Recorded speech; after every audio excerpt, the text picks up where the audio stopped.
is Nancy at Safe's headquarters. Gotcha, Nancy. Hello everyone and welcome to my new video. This is Chase HQ on the PC Engine, or Grafx 16 as it was also known as. And what to make of this game. I had Chase HQ on the Commodore 64 and that was a pretty dreadful conversion, it has to be said. It wasn't exactly so much the graphics, which were pretty poor for a C64. In fact, the graphics made it look more like a ZX Spectrum conversion.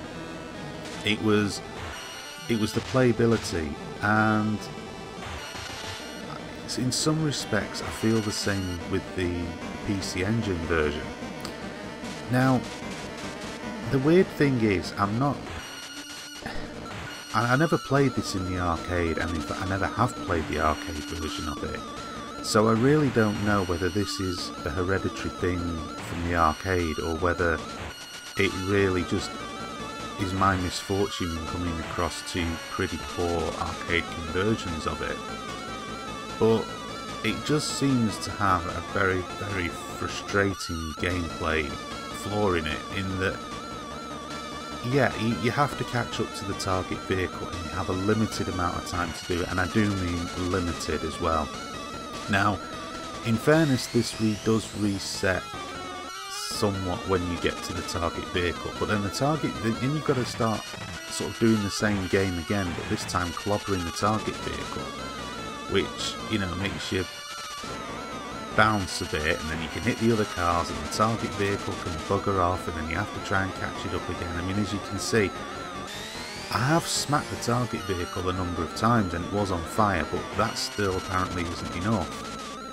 And the nature of the track is you're trying to drive the car avoiding things, whilst at the same time you're trying to hit the target vehicle, and it's probably me just being exceptionally crap at this game, but it winds me up quite a bit, and your car just seems to fly off the track. There just seems to be too many things to slow you down. Now, I'm not that bad at racing games. I'm not brilliant, but I'm not that bad.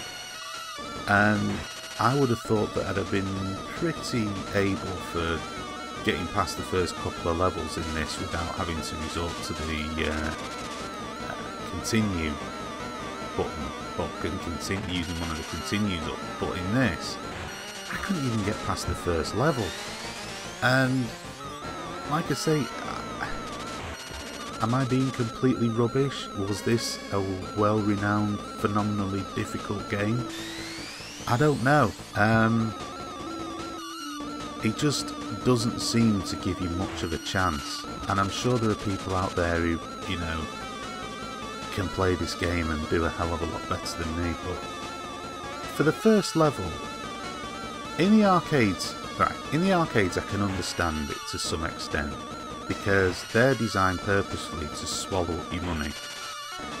So I can appreciate a degree of unfairness, but the key to making the home computer or home console version of anything is you have to tailor it to the fact that it's not designed to consume your 50p's. It should be designed to consume hours of your time.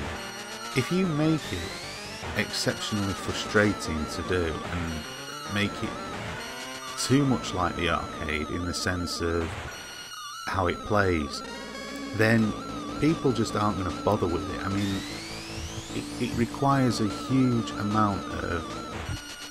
It would require a huge amount of dedication to want to play this game through to its end, and I just don't have that. Not for a game that... I mean, as you can see there, you catch up to the car, you hit the car, and then the car's still on fire, by the way. You can see the damage meter just below the timer there. It's a ridiculously long damage meter that takes far too much time to fill, and then eventually, having used God knows how many bloody continues and how much time has elapsed, I'm actually managed to apprehend the vehicle. I I think it's... I don't know. I don't know. I'd like to play the arcade original to get a grasp of whether or not this is part of the course, and whether that was equally as difficult and as frustrating, or whether it's just something that's happened in the translation to the home video game formats. And I've been unfortunate enough to play two pretty bad versions of it.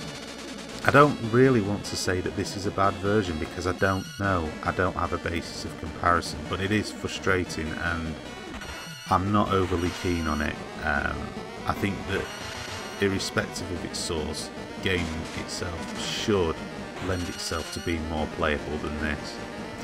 So yeah, that's Chase HQ on the PC Engine. Thank you very much for watching, and please stay tuned to my channel for more videos to come soon.